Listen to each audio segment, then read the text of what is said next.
All the rolling go, where am I to go? Meet Johnny, where am I to go?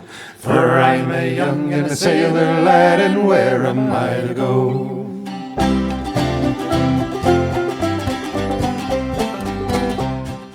Hello, and welcome to Where Am I to Go podcast. Today we're going to do something just a little bit different than anything I've ever done before. I'm going to do a personal interview with probably my best friend of all time. His name's John. Him and I started out really young, probably 10 years old or so. We became friends, very good friends, and we've kept in touch all of our lives. He's a little bit younger than what I am, and so that may reflect some of the stories that we're going to tell. But we've been traveling together since we were really young, and we've traveled together again since we are really old. And our paths have crossed a lot throughout our lives. We've kept in touch and have always been super good friends. Anyway, this is probably where my love for travel started, and my love for seeing new things and being new places is with the guy that I'm interviewing right now. Great friend, great guy, and a guy that likes to have a lot of fun and likes to experience life for all it's worth. Huh, that sounds like you. No, that's you! Yeah, with that introduction, I think the thing that was super cool about kind of our friendship and how we kind of came together is, you're 2 years older than I am. Approximately-ish, which when you turn the age of 13 or 14 years old, and I would be the 14-year-old, having a friend that had a vehicle and was able to travel kind of worked really well for us. It worked really well for us, but having a friend that always had an idea of, hey, let's go fishing down on the Oregon coast, and was willing to drop everything at a moment's notice. Yeah. I don't know how many moments' notice fishing or hunting trips we went on as kids, but there were a lot. Friday night we'd be sitting. Well, the classic example of that is our Mazatlan trip. Yeah. When we were probably about 20 years old, we were coming home from work one day. John says, "I hear sail fishing in Mazatlan is really good." And I said, "Mazatlan? I've never even heard of that." And next thing I know, it wasn't 10 minutes later, we were inside of a travel agency. Yeah. Yeah, and we booked tickets for like $99. Yeah, each way. Yeah, I came home and told our parents, "Hey, we're going to Mazatlan." "Well, when are you doing this?" "Well, I guess in 2 weeks." Yeah. "When did you decide you were going to do that?" "About 15 minutes ago." Yeah, the way home from work. Yeah. We did. Yeah. You laugh, but that's what actually happened. Yeah. And we went to Mazatlan and spent, what did we spend, a week? Yeah, it was like 5 days. And 5 days. Went marlin fishing and caught 54 tuna fish. In about 30 minutes. Yeah. Oh man, that was a fishing trip. Yeah, it was awesome. Yeah, the thing we didn't realize is that the captain and his first mate or whatever he was got to keep all of the tuna that we caught and sell them at the market. Yeah. And what we were given was one tuna that we could take to the restaurant and have them cook up for us. Yeah. But they had great motivation for keeping those tuna coming in. Yeah, you might say after that trip we were kind of hooked, right? Oh yeah. Yeah. No, definitely. We were bringing in tuna so fast that I think all of our arms were just aching. And as soon as we get one in, they'd be loading up the bait on another hook and sending it back out. We're going, no more. Yeah, and they're going, no, you got to get more. Yeah, that would be kind of the story of our planning at that point in our life. But we also we went scuba diving while we were there. We went body surfing. We did a tour of some sorts or another. Seen Your Frogs. Yeah. If I remember right, and I got my shoes shined. Yeah. There was a shoe shine kid there that said he could shine any type of shoes, and I had a pair of tennis shoes. Yeah. I says, you can't shine those shoes, and I think they were white. And he says, "Oh yeah, I'll make them look really good." Well, when they got all done, they were all shiny and black. Yeah, we were young enough; it didn't really matter. No, we were having a good time. Yeah. But I think back, and the thing that I think is most fortunate, and I know John thinks so too, because we've talked about it so much, is we were young. We lived in Portland, Oregon. We liked to go rabbit hunting across the river on Government Island, which sits right between Oregon and Washington in the middle of the Columbia River. And it was probably, 3/4 of a mile or better across that section of river. We had a little flat-bottomed John boat that wasn't super stable. But somehow or another, we'd always be able to talk one of our parents into hauling us down there and sending us on our way across the Columbia River. Really young. By ourselves, maybe 12 and 10, or maybe I think you had to be 12 in order to hunt. Yeah. So it must have been 14 and 12. Yeah. And we'd go across the river, and we'd tell our parents that we'd be back at dark 30, whenever that happened to be, and to come pick us up. And we went back and forth across that river, I don't know how many times, to go on our little rabbit hunting trips. Yeah. And enough times to have a lot of close calls. Yes, yes, this boat was not the super stable boat. It had a little, 3 horsepower outboard motor on it that worked sometimes. Yeah. But I have no idea what was the matter with our parents. They must have had some sort of mental. Well, I don't even know what to call it. They had other children, I think. Oh, so is that what it was? So we were disposable. You could take some risks. So, yeah, no, we were very fortunate because here again both of us had a real love for the outdoors and kind of the adventure bug, and we grew up in a time when, learning about mountain men and the fur trade in Oregon and the outdoors and discovery was part of your education. But then to have all of that stuff around you and being able to go see it and live it, and then having parents who were supportive of us going and doing that, it was healthy adventure. We weren't trying to get into any trouble. They trusted us, and we had a pretty long leash, and very long leash. I'm so grateful for it, looking back, because it really set the stage for that discovery and exploration that kind of has become both of our lives. Yeah.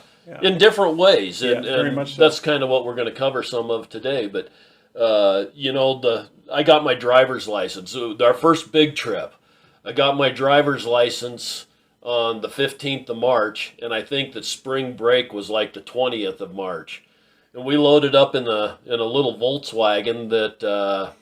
Dependability was not the key word with that car. No, it was obvious by inspection, actually. Yeah, and we loaded up in the Volkswagen, and we went down and did the Oregon Coast trip. Yeah. And almost everything, if you listen to the Oregon Coast podcast, almost everything on that trip we did, everything that we did on that I talked about on the podcast. We hit Astoria, we hit Newport, we hit Seaside, and we fished. We fished the whole way, camped the whole way, and we just had a great time. Yeah. Until on our way home. Yeah. That's when the Volkswagen decided it wasn't going to go anymore. Yeah. Which was pretty typical on a lot of the trips we took with the Volkswagen, but. Yeah, that was, and I think, had I been the parent at the time and said, Loren just got his driver's license, and I'm just going to let them all go off on a weekend adventure to the coast by themselves. In this Volkswagen. I might have this particular Volkswagen, even. Yeah. In reality, you look at it, we were an hour and an hour and a half, maybe 2 hours from home, so. Yeah. That's about how long it took them to come pick us up when we called them and said, "Hey, the Volkswagen just blew its motor." Yeah. Right. Oh man. We had to get towed home for about an hour and a half, I guess it was. Yeah. From just about down at Newport, Oregon, all the way home with a chain. About 2 hours. Yeah, in the dark. Yeah. But we made it. Yeah. And that was our first big adventure. But after that, we had several others. Most of our stuff at that point in time, when we were together, was based around hunting and fishing and the outdoors. Yeah. We spent a lot of ammunition. Yeah. And just just going shooting and, Yeah. and just having a good time. And again, that freedom's not there anymore where a 16 and a 14-year-old kid Yeah. or 18 and 16 or whatever the case is can go out with 500 rounds of 22 ammo and just shoot all day and have a good time. And we had that luxury. We had parents that supported us in it and And one other thing about growing up in the Pacific Northwest is that versus some other parts of the country is there's lots of public land available, right? So we had national forests that we go. There's BLM land. There was places to go and explore where you didn't have to ask permission. You could just go. right. And that was a real blessing too that we had. That it was just kind of part of where we grew up, but man, it helped set the stage too for us.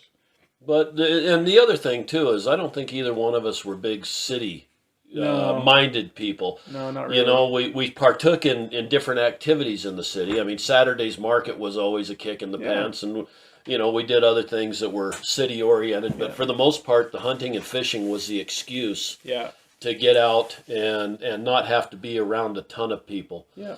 And so the hunting and fishing was very important to us, Yeah. and throughout high school, I know that we went hunting. We 8 hours away. You'll hear a podcast on Joseph and Enterprise and Imnaha. The reason that I went there on my last trip was to relive some of the memories of our hunting trips that we went there. We went, probably 6 or 7 times. Oh, sure did. By ourselves. Actually, John's brother went on one of the hunts with us. Yeah. And another kid. We almost didn't find him.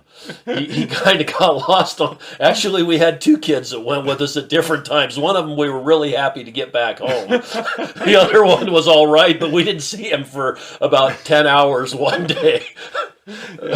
Yeah, it made my brother a little nervous because he was older than us, but we weren't too concerned, I don't think. No, we did all right. Never did get an elk on any of those trips Nah, either, they were but we had a safe. great time. Hunting and actually getting something are 2 different things, right? For us, I think it was just the idea that you could go out and you could do that, and there was I think the self-reliance piece was a big part of it too. Kind of, it's like we can go hunting and we can fill our freezer and all that stuff. It was just part of the whole gig. Yeah, Yeah. Definitely. Yeah, lots of fishing trips with no fish, but here again, But we always had fun. it didn't Always really, had fun. didn't really matter. And we found a lot of really cool, neat places along the way. I Yeah. mean, ghost towns and old cabins and, just lots of things to see and explore and do. And always had a good time. Yeah, and right now, even as an adult, I think about, okay, if I wanted to plan a family vacation reunion, we saw virtually all of Oregon growing up, and so at a drop of a hat, I can put together a trip and all the little out of the way places just because we hit them when we were so young, and the geography of Oregon is like entrenched in my mind from an early age. Very early By age. 15, 16 years old, I like that and larger too, Washington and Right. some of Idaho and others. But yeah, it was great to get out and do that. And it is cool. It's cool, when you have a family, a young family, and you're taking them back to the places that you've been that were just so cool. I mean, yes, our trips were geared around hunting and fishing, but we also took all the little side trips that we could take. If there was a cool museum or a fossil beds or anything like that, we were always headed that direction Yeah. too. We saw stuff along the way. Yeah. So it was. I mean, hunting and fishing was definitely a huge part of it because that kind of just added a little more seasoning to the pot. But it was other things like the rock collecting or just exploring or let's climb this mountain to get a better view of what's it was a great way to grow up. And we had some real interesting people that helped us along the way. We went for several years to what they called the IZ Squirrel Shoot, which was in IZ, Oregon, which is close to John Day, Madras, someplace out there in central Oregon, in the middle of absolutely nowhere. Nowhere, beautiful nowhere. Yes, but it was open. The farmers for 10 square miles would open up all of their property to shooting ground squirrels for the reason of pest control, because they were so infested with the ground squirrels at that time. Yeah. And we had a guy that turned us on to that by the name of Jerry Lewis. Jerry took us a lot of places that we wouldn't have normally had the opportunity to go, and showed us a lot of really neat things. He was a really good mentor. Yeah, it was a Mountain Man rendezvous theme. So you went, you had the dress, the Mountain Man dress, you dressed up in it, but it was all muzzleloaders and people sleeping in teepees, and there was cannons and all these guys that had these awesome, flintlocks and percussion rifles. It was just the coolest thing for a 16 or 15 or 14-year-old kid you could imagine. Well, and then they'd have the bluegrass band come in, and I wasn't much into dancing, but it was always great to listen to, and pretty wild times. There was actually quite a lot of alcohol there, I think. not for us. Not for us, but there was a lot of alcohol there. Yeah. The party went 24 hours a day for all of Memorial Day weekend, which I think made it more authentic Mountain Man get together. Oh, I'm sure. Yeah, it was just about wild rendezvous times. Yeah.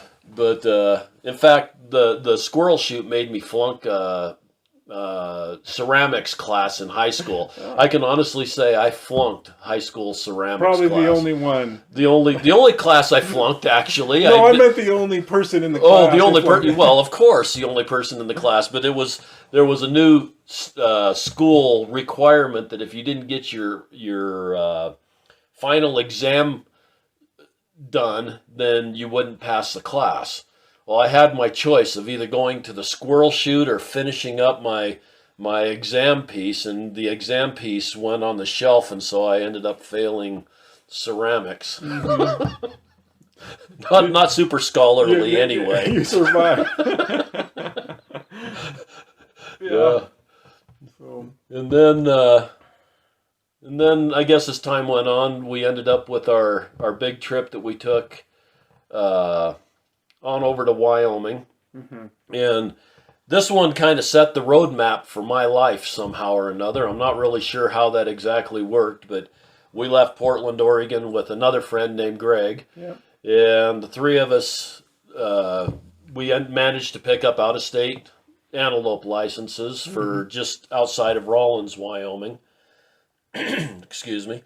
And we went up through Kalispell, Montana. Mm-hmm. All of us just absolutely loved Kalispell, Montana. Went fishing at a little lake called Moose Lake. Yeah. Which close to Glacier Park. Yeah, it was beautiful. And then we kind of worked our way on down to Cody, and Meeteetse, and Thermopolis, and then on down to Rawlins, and checked out a lot of that country.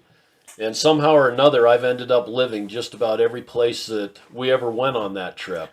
Yeah, well, we all kind of on that trip. There was two things that stand out to me. Is that I still remember sitting down with a map. So I didn't have Google, so I had a map. We had to map things out. Yeah, I thought we just flew by the seat of our pants. I didn't realize there was somebody reading a map. Yeah, so I sat down before we did the trip. It's like I want to see like all the northwestern states. So. We kind of was Oregon, Washington, Idaho, Montana, Wyoming, and then back through Oregon. And so it was loosely planned, but I still remember laying it out on a map going, I want to go to Kalispell. I want to go to Glacier. I want to go to the Bison Range. I want to do these things. And here again, just graduating from high school, like to me, it was like this most awesome senior trip that we were going to go on. Oh, and there's going to be an antelope hunt too. But there was 100 other things that we did. And it felt hit and miss, but on that trip, like you were saying, three of us were like, we want to move and live in like Kalispell, Montana. That's where we want to go. Okay, Whitefish. We want to live, all these places, and you did it, which is I did do it. Yeah, and it was all happenstance. I mean, it wasn't planned that I was going to live in any of those places, but it was kind of the roadmap for my life. Yeah.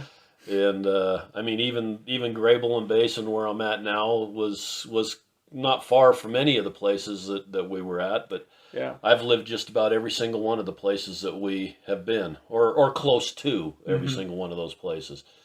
John, on the other hand, he ended up taking a little bit different route. When we kind of parted ways, I guess you could say. he ended up down in Oklahoma. Yeah, of all places, like that's the last place on the planet I would have ever thought I would have ended up. But I was really glad he ended up in Oklahoma.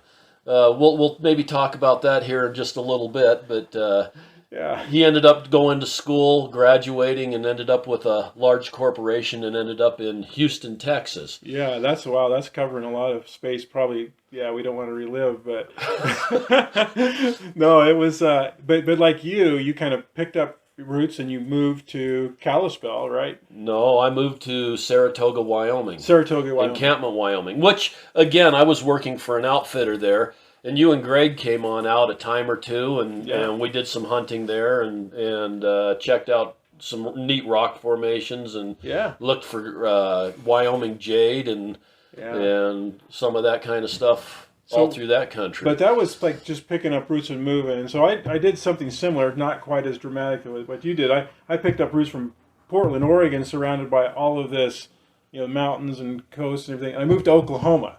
And it was like, wait a second, everything's owned here. I can't go and do, and it kind of threw me off a little bit. It took me a while, and then once I learned that, okay, I can ask for permission, and then I discovered new things like, oh, wow, there's bass fishing here. I've never been bass fishing before, and I found my little niche there, and like you said, surprisingly, I went to college.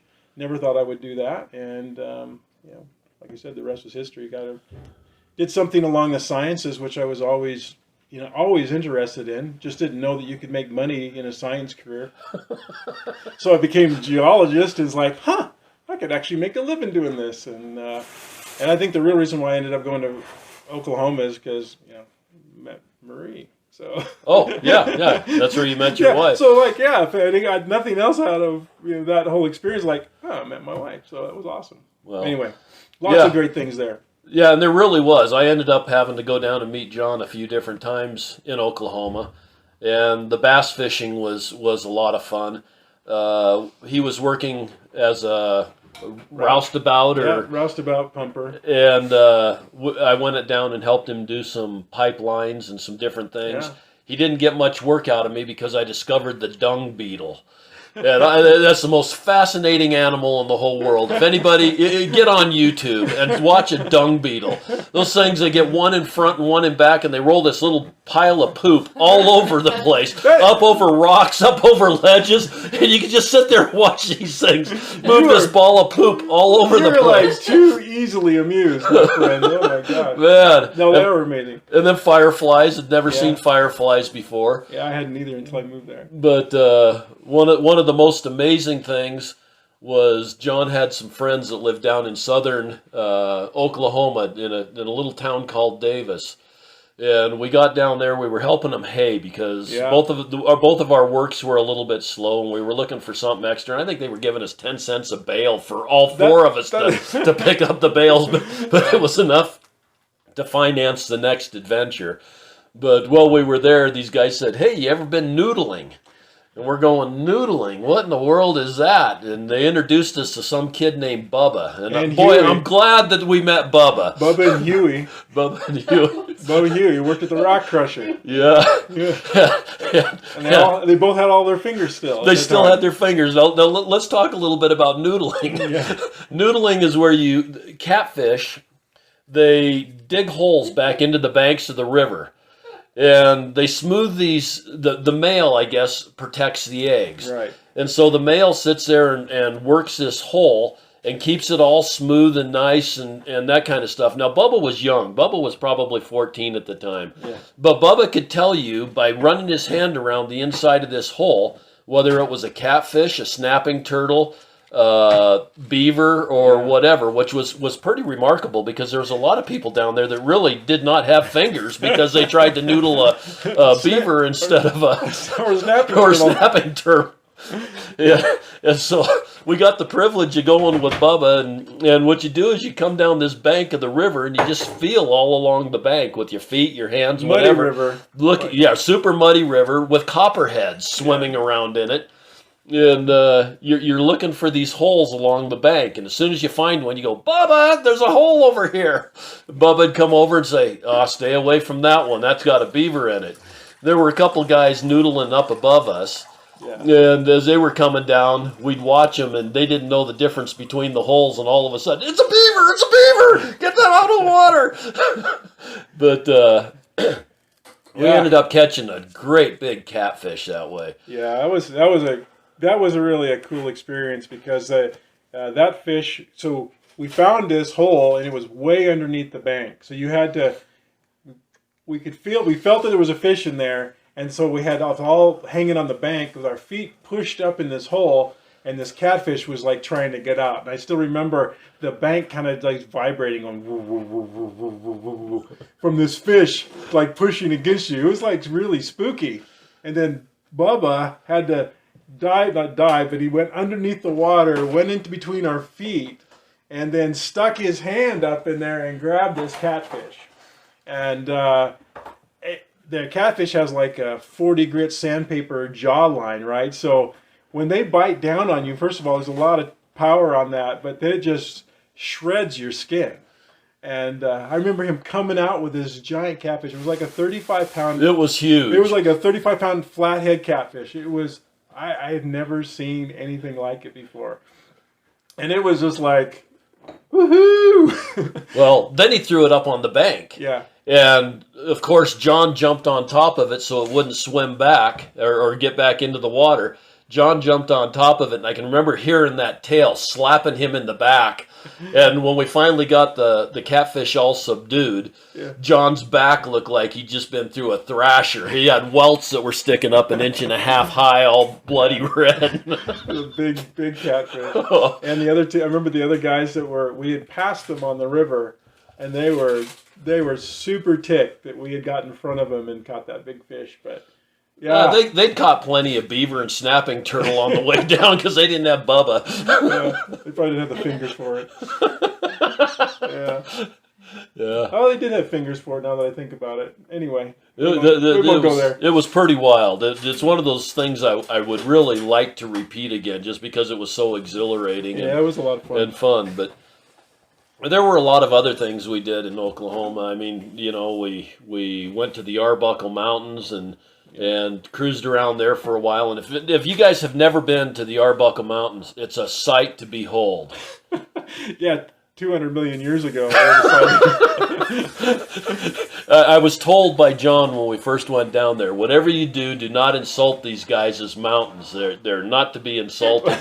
And I said, okay, I won't. So we're out picking up hay bales, and I'm looking off in the distance, and there's the Arbuckle Mountains, and they look to me like Wyoming hills. And I says, so what are those radio antennas over there on top of that hill? And they're looking and they're saying, what hill? And I says, that hill over there, because everything's flat in Oklahoma. I mean, I think a radio wave gets hung up on a hay bale during haying season. In western Oklahoma, yeah. But anyway, and when I'm looking out there 30 miles and I'm seeing this hill with some towers, and they're looking saying, what hills? What hills? And I'm pointing them out, and they said, those are the Arbuckle Mountains. And I went, I just did it. Yeah. And John's giving me this pretty dirty look. But anyway, they ended up coming back on out to Wyoming hunting the next year, and they were just totally flabbergasted. I can remember them saying, I thought we had mountains in Oklahoma, nothing like this. Yeah, that was a good trip too. But yeah, and then from there we ended up. Was that when we loaded up in the Firebird and took our trip on out to Oregon? Yeah. Via Wyoming, we spent about 3 days on the road, but.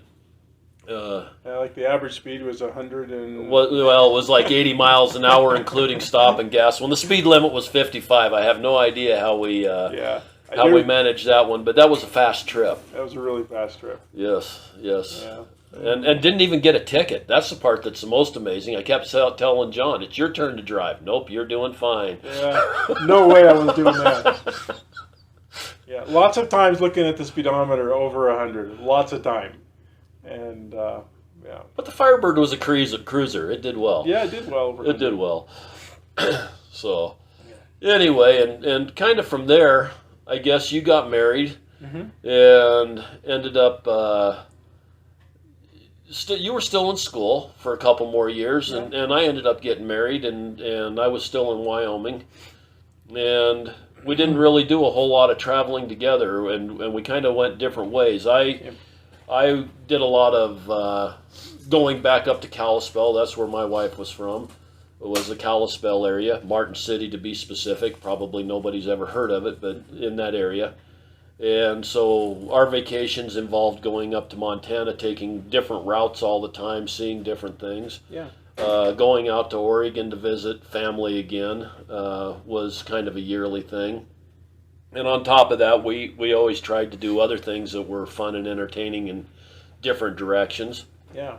But and then the wife's sister, or my sister-in-law, ended up moving down to New Mexico, and so we did some Arizona, New Mexico trips, and we'll cover a lot of places that I went as time goes on this podcast. Some of the more memorable ones are the Balloon Fiesta and Alien Museum and some other museums around Albuquerque and Grand Canyon and southern Utah and places like that. Mm-hmm. John kind of took a different route. He ended up with a pretty nice family. Tell us about your family. Most of them are pretty nice. Yeah. So we had Marie and I had 6 kids and 6. All boys. Yeah. No. All girls. All girls. Yeah.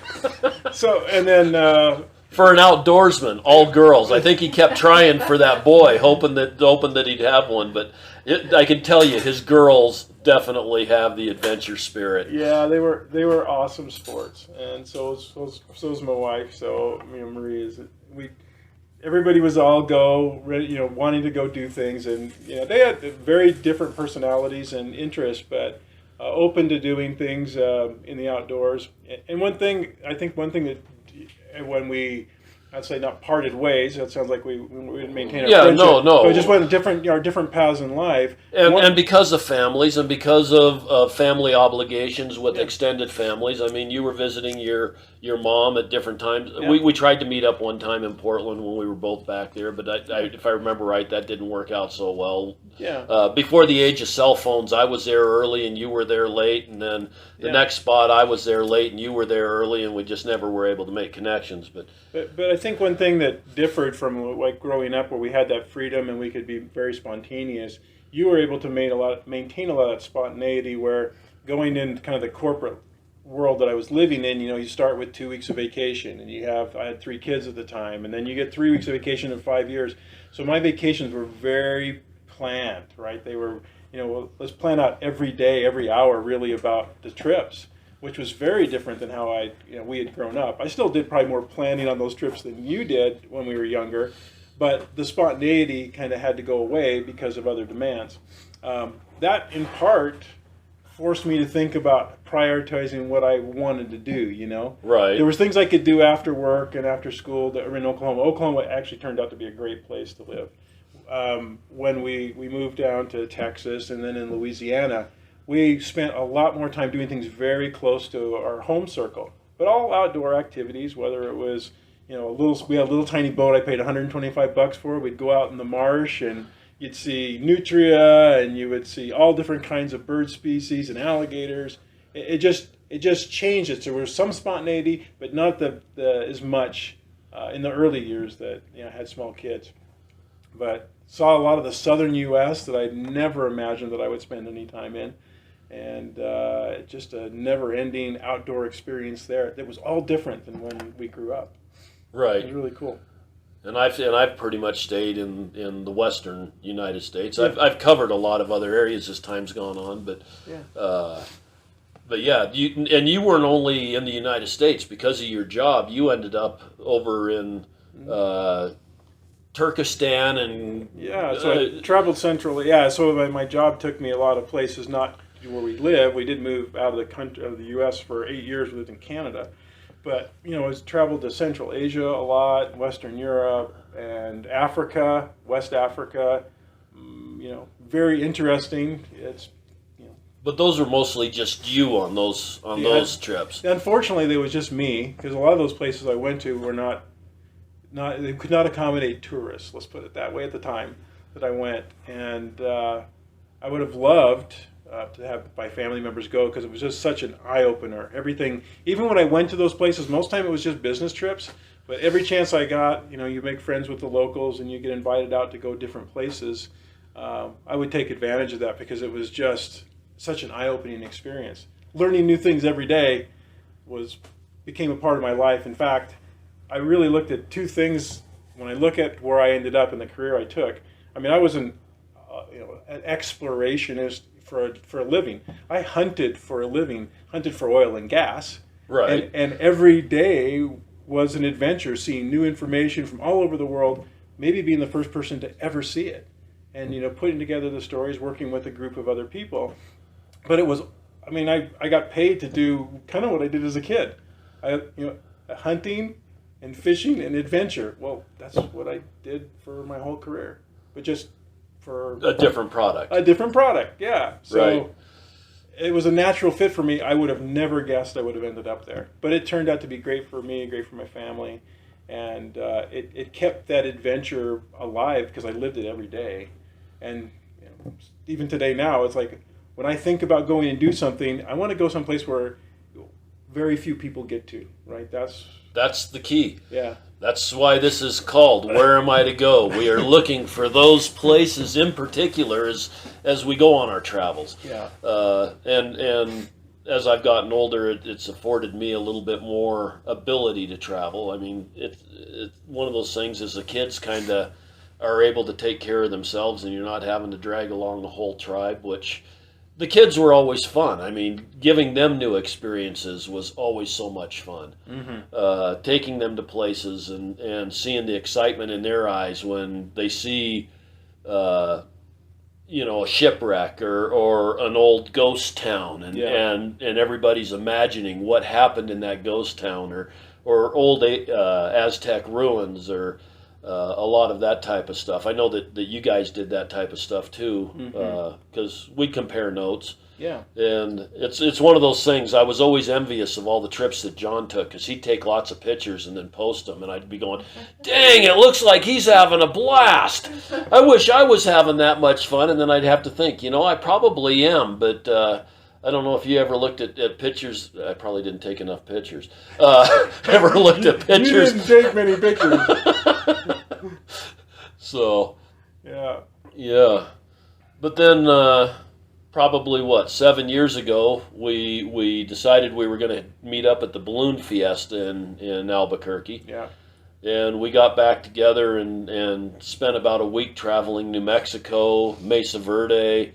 I don't remember where all we went. We went and did quite a bit of stuff together. Mm-hmm. Did we do the Rattlesnake Museum that time? We did the Rattlesnake Museum, and that is on my list of people to contact and that's a great place. Museums to go to. I have not been back down to Albuquerque to be able to do that one, along with the Atomic Museum. I think we did that one. Yeah. And boy, we did all kinds of things. I can't remember what all we did. So that's what I think here again, going the different paths in life that we have is that. So when we do family vacation, it was always pretty remote stuff. It would be camping, hikes, or what have you. But when we came back together, it was like you were doing a lot of museums, which oftentimes we passed a lot of museums on our trips because I was so short for time. We would just drive to a place and we would do what we were going to do, hiking or backpacking or hunting or whatever. But that trip with you guys was great because we stopped at did a lot of activities we normally wouldn't do. So it's the mix of those two are really magic. We even went to that big crater, cauldron. What caldera? Caldera. The big caldera out there, and we crossed through a couple of Indian reservations and stopped at some of the markets that they had and some of that kind of stuff. Yeah. That was a lot of fun too. Mm-hmm. And then the caldera there was really impressive. Yeah. And it was fun to be at a caldera with a geologist who actually knew what was going on with it instead of just driving and saying, boy, this is pretty country and it looks like a big hole in the ground. Yeah.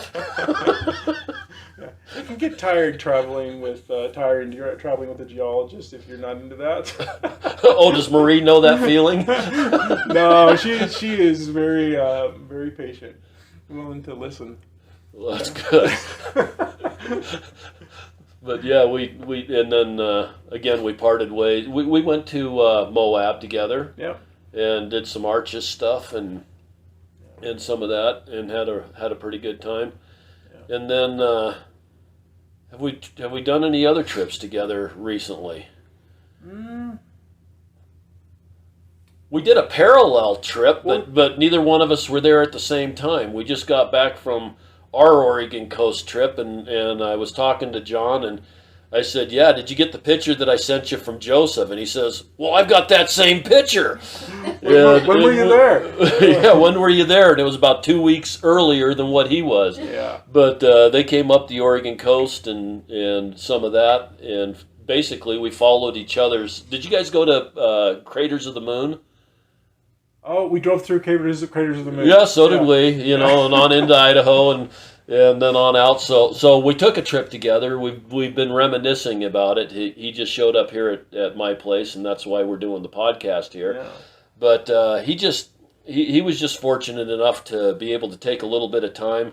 And this other friend I was talking about when we were younger ended up going into machine shop work, yeah. Greg. Mm-hmm. And I guess he's got a neat little airplane that him and John went all over Alaska hunting. Yeah. And maybe give us a little outline of that trip. Sure. So yeah, sometimes you would have never guessed where you or your friends would have ended up. And one of the things that Greg ended up taking into as a major hobby for him and was he likes bush planes and building bush planes. So he's built several bush planes, and these are kind of designed for short takeoff and landing. So they're either Super Cubs or Malls. So it's kind of how you get in remote places in Alaska is with one of these type of planes. And so I've been on a couple trips with Greg to Alaska, and most recently, first of all, I've been working. I had a really hectic last year and decided to take a leave of absence. So I went up with my wife. We went to Alaska for about a week and fished all over the Kenai. Had a wonderful time. And then Greg flew up from Washington State with one of his planes called the Mall. And it has big Tundra tires. They're 35 inches tall. And we can land in a lot of places that you would, when you see them from the air, not think that you could land there. Let's just put it that way. When you see them from the ground, you're surprised that you could land there. And anyway, but we spent basically a month flying around Alaska. So it's like I had, it's like, where do you want to go? Basically, he would say, plan the trip and we'll go. So we did some things that I always wanted to do, and he wanted to do. It's like, okay, let's fly up to, I want to go to the Brooks Range, and let's fly the southern end of the Brooks Range, and then let's fly to the north side of the Brooks Range, and then let's fly back on the north side of the Brooks Range, and then let's go. I mean, it was just covering Alaska. We flew about between 3,500 to 4,000 miles while we were there. Of course, he flew up the coast when he came up, so over 6,000 miles for him. But just covering remote country. I mean, one day we flew 6 hours. And I remember seeing nothing that would show that there had been any human activity. There was no roads. There was no damage to the the environment in any way. There was no mines. There was no anything. And we flew 6 hours. Wow! And just this diversity of the country, from high mountain peaks to the tundra to giant rivers, cross the Yukon River, cross the Noatak River. It was super refreshing, first of all, to see, just to go, there are empty places that are just breathtaking that few people can get to. And for me, it just recharges my batteries. And I'm just grateful for that trip. But just to see things I've always wanted to see. I always wanted to go to the Yukon River. Oh man, we camped on the Yukon River. We landed in a gravel bar and cooked fish on the gravel bar, and there's moose tracks and wolf tracks all over the place, and bear tracks. Bear tracks was on every gravel bar basically we landed on. We had bear tracks, but we kind of did that for a month, and that just sounds unbelievable. It was like it's kind of a once in a lifetime thing for me. But yet I've had the fortunate, just like with my friends that I do able to do unique things because we have similar likes and the kind of thirst to get out and discover new things. And you and I do those differently than I do them with Greg versus how I do them with other friends of mine.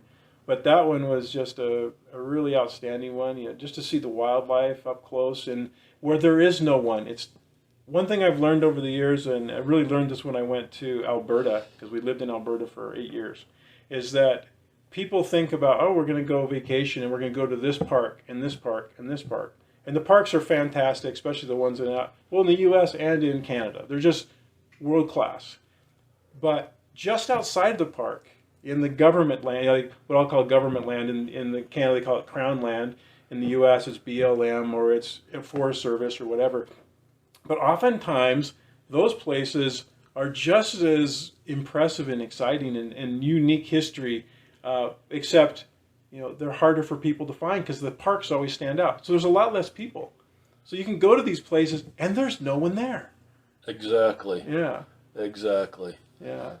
And that's what I think we both have always kind of looked for is those types of places. Yeah. And that's where I think the most fun is, is seeing things that maybe somebody else hasn't seen, or at least you can pretend like nobody else has seen it. Yeah, that's the way it was. Like that Alaska trip, we'd be standing someplace like, certainly no one's been here. Well, the reality is someone's been there, the early natives or whatever. I'll tell you one thing that was just a totally fluke that we heard about this. It was called the Bering Land Bridge National Preserve or Park. And so we were in Kotzebue on this. So this was on this Alaska trip, and so it was we were at the Kotzebue airport. We were talking to some people, and they said, well, where are you guys going next? And we were like, I don't really know where we're going next. Kotzebue is kind of way out in the middle of nowhere. And they said, oh, you need to go to the Bering Land Bridge National Preserve. And I'm thinking, never heard of it. And they're like, yeah, almost nobody's ever heard of this thing. So we load up the plane and we fly over there, and we get there, and it's kind of like flying to Mordor. As the clouds were low and it was foggy, and you're flying over the tundra, and we saw bears and seal, like on the shoreline, seals and moose and caribou, but low clouds. And we start to get to a little rise in the mountains, and at the top of these mountains, these big granite outcrops, and they just look, I don't know, they look like Stonehenge, but all these mountains, and we're flying through the clouds, and there's a little airstrip in there, and like I said, you're in the middle of nowhere. There is no one around.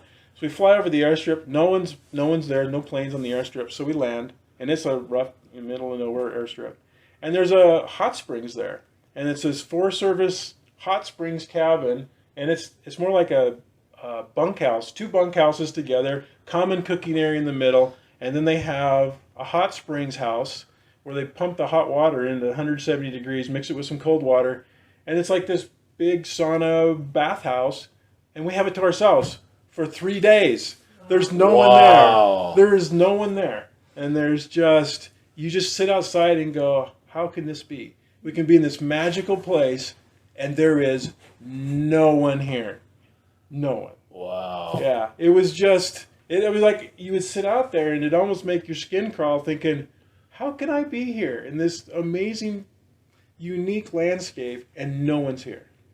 And lichen, all these hundreds of different kinds of varieties of lichens and moss. I would just sit there with my camera and just take pictures of lichen and moss because they were all new to me. And they weren't disturbed. They weren't, all tread over.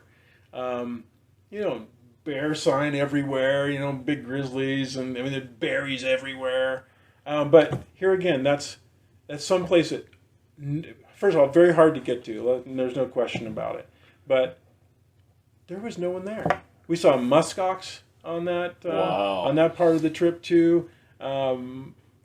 Just unexpected thing that you found, word of mouth, and it turned out just to be a super gem of part of the trip, highlight.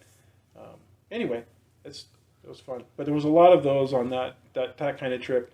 I recognize really rare. Not everybody can do something like that. But but those kind of adventures can happen kind of anywhere if you get out and you're willing to get away from what's the billboard and what's advertised.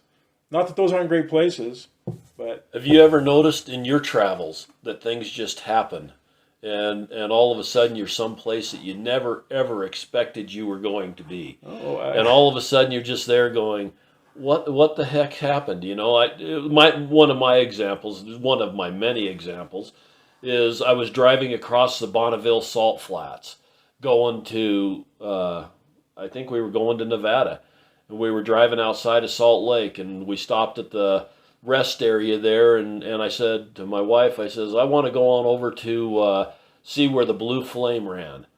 And we get out there, and they're asking for $5, and I'm going, $5 to see where the Blue Flame ran? And the guy says, no, this is Land Speed Week. yeah. You know, and and it's kind of like, holy smokes, I made it here at Land Speed Week. This is not on the trip. We're going to take the extra 6 hours and go watch these cars run and look at the cars and that kind of stuff.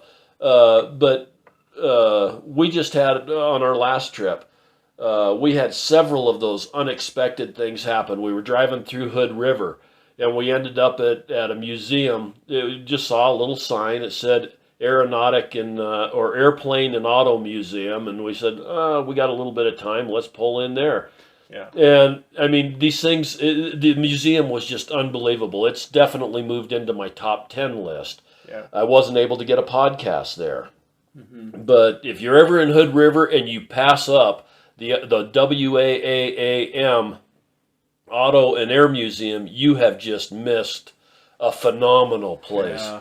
But I mean, just these things, it just seems like one thing after another happens. And when something is bad, we were going down the Oregon coast and ended up with all the fires and some of that kind of stuff going on. But some of the things that we saw, because we had to take a different route than going over to Crater Lake, which would have been really nice to see, but we wouldn't have seen Crater Lake anyway. Yeah. I've been there before. The water's absolutely beautiful. The scenery is beautiful. But if you can't see it because of smoke, what value is there of even being there?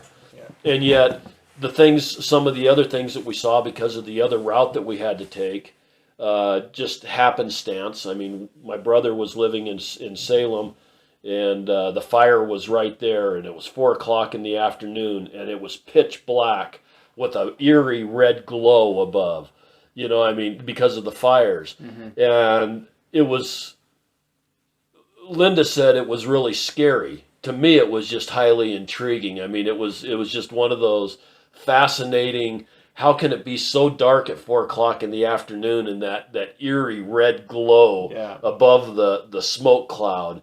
You know, I mean, there were so many, I'll call them blessings, you know, that happen along the way, and people that you meet that you never would have met had you taken the trip the way you had originally planned it, or you didn't just decide to go see where the Blue Flame ran. Yeah. Well, I think part of that, Loren, and the reason why you've had a lot of those experiences, and both of us have, but is that serendipity happens because you're rolling the dice multiple times, right? You're going to come up doubles more often if you roll the dice a lot than if you roll them one time.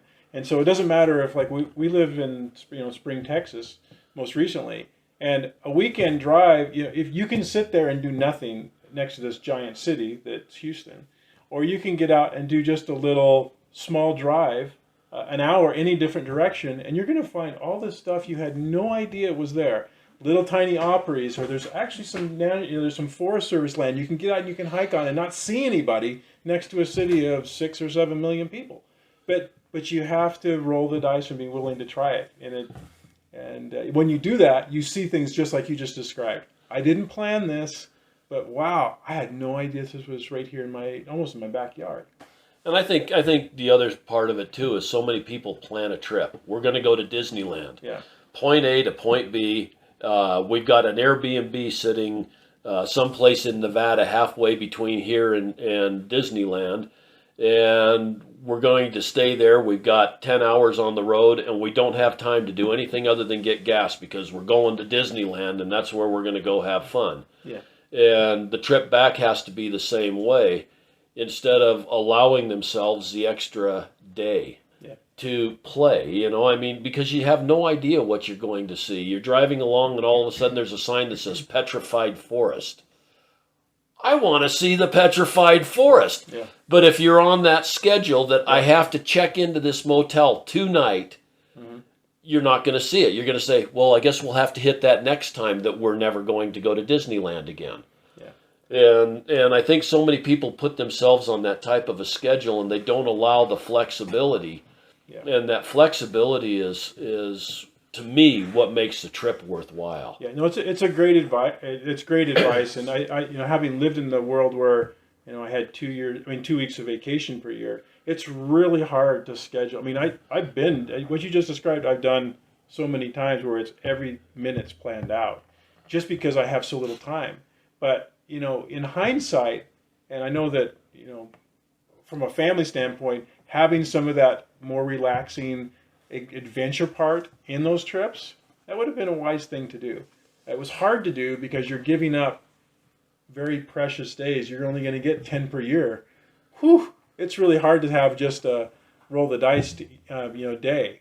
But I think that's what's nice about like the podcast that you're doing is that if someone's going to be planning a trip to X, Y, or Z, whether it's Oregon or New Mexico or wherever, to have some of these things identified so it does take them off the kind of the tourist meal, which is you're going to do this, and this. No, okay, you can do those things too, but on your way to Disneyland, go take this little side trip, and that's what you provide. That's a kind of a service that you're like the podcast provide. And there's other resources like that, but you have to be willing to not just check the big boxes. It's sometimes the little boxes end up being way bigger than the little boxes tend to be a lot bigger than the big boxes sometimes. That's what I've found is my little side trips a lot of time. Well, I did a podcast called The Journey, and it's the journey getting there, not necessarily once you're there. Right. And sometimes, like you said, those little things or the little side trip or the little, holy smokes, I didn't even know that this was available. Driving through Moab, going to there's 3 or 4 national parks there, but you miss the hole in the wall. Yeah. Which is a house that a guy built that's 5,000 square feet that he burrowed back into the rock and made a rock house. Yeah. And the tour there is just unbelievable. Yeah. And if all you're doing is going to the parks and you miss the hole in the wall, you've just missed something. I mean, you really have missed something. Yeah. And those little side trips are just what makes everything so fun in my book. Yeah, no, I agree, and I think if I probably went back and asked for feedback from like my kids, they would probably say, yeah, it was, we did some adventurous stuff, but it would have been nice to just relax a little more, and kind of get off that beaten path. And I totally get that, and it's a real challenge that you have to do, especially in a world where you're very constrained by your time off. But and I haven't had that same situation. Being a flooring installer, sometimes I have what's called forced vacation. Yeah. There just isn't any work. The times are slow, and I always tried to schedule myself. In my slow times, February's traditionally slow, September's traditionally slow. So I would schedule my vacations there. Again, we homeschooled, which made the vacations very well. It did a couple of things. One is that if you're going to take a homeschooled kid on a trip, he better be getting some schooling while you're there. Right. And the schooling, again, is the museums, the history, the geology, the anthropology, the archaeology, whatever it is. And I think that a kid can actually learn more in a 2-week trip, experiencing this stuff, than what they can in a whole year of school in social studies. Because they get to experience versus reading it in a book. That was kind of our homeschool philosophy. I mean, we also taught the 3 R's and all of that stuff, but the trips were highly beneficial, and you're also in that mindset with homeschooling that you're looking for opportunities to teach and opportunities to learn. Yeah. And so that kind of helped out with our trips, but at the same time, I was able to schedule 6 weeks off or 8 weeks off. All I had to do was block out a time period and say, I'm going to be gone and you're not going to get your carpet installed this week. Yeah. You know, in 2 weeks, I'll be back and we'll get on it as soon as I get back. So I had a lot more flexibility in my travel ability and ability to go see and do than what you did. And I don't really understand that aspect because I've never lived it. Right. No, it is a very. I would say that was a very challenging part of, for my psyche. It was very challenging for me not to have more flexibility and be able to go and do as much as I wanted to. I just had lots of commitments, right? So having a large family and all those things, and then like I said, the job that I had didn't allow for it. But when we went on vacation, it was all out. It was always all out. It was, everything you've ever done is all out. it's funny. One of the guys, one of my bosses said, he goes, I go on vacation so I don't have to do what you do on vacation. In other words, he goes on vacation, he's going to lay on the beach and just relax the whole time. That just didn't really ever happen. I know that some of my children would say, Dad, that would have been really nice. Just go lay on the beach for a while. And we had, we did lots of beach stuff actually, but the point being is that you didn't sit around on the beach, though, did you? Not very long. We had to do something. We had to be clamming or crabbing or fishing or collecting or whatever, right? So here again, that's one thing that I probably will always be. I will be a little more, with time, and now that I have grandchildren and doing things with them, I'll have the luxury of time to be able to do whatever they want to do and on their terms, but with a twist from our life experience and all the things. The adventure thing, my kids all know that, and I say adventure, it's a relative thing, I'd say life's an adventure. Yeah. Period. No, unless you don't want it to be. Yeah. I mean, If you're sitting how on- much TV do you watch? That's what I thought. About as much as what I watch. Yeah. Haven't really had a TV in 25 years-ish. Something like that. Yeah, I've got one that's covered up with a cloth. I've watched 5 movies this year. Yeah, well, that's all. We will occasionally watch a movie. No TV watching, you haven't really done. Anyway, yeah, and I just can't figure out, there's almost no time for... You don't have time to just be idle. How do you do that? I don't know. There's a lot of people that manage to figure it out. But yeah, nothing wrong with TV. It's just that I seriously, what? How am I gonna find time to sit and watch TV? Anyway, a little sideline. Yeah. It's been really fun talking to you, John, and I'm looking forward to some trips together. Finding the time to be able to make time to do some things. John's going to be moving closer. He's going to be 5-6 hours away now, and I think we're both looking forward to getting a little bit of time to have some activity time together and running around and doing some interesting things. Yeah. But I really appreciate you coming and visiting us. I appreciate you sitting down and doing the podcast. This is something that I've really wanted to do. And again, you just reinforce what I say at the end of every single one of my podcasts. The world is full of wonder. We need to get out and explore. Get out and do. Get out, have fun. Yeah. And have an absolutely wonder-filled day. All the roll and go, where am I to go? Meet Johnny, where am I to go? For I'm a young and a sailor lad, and where am I to go?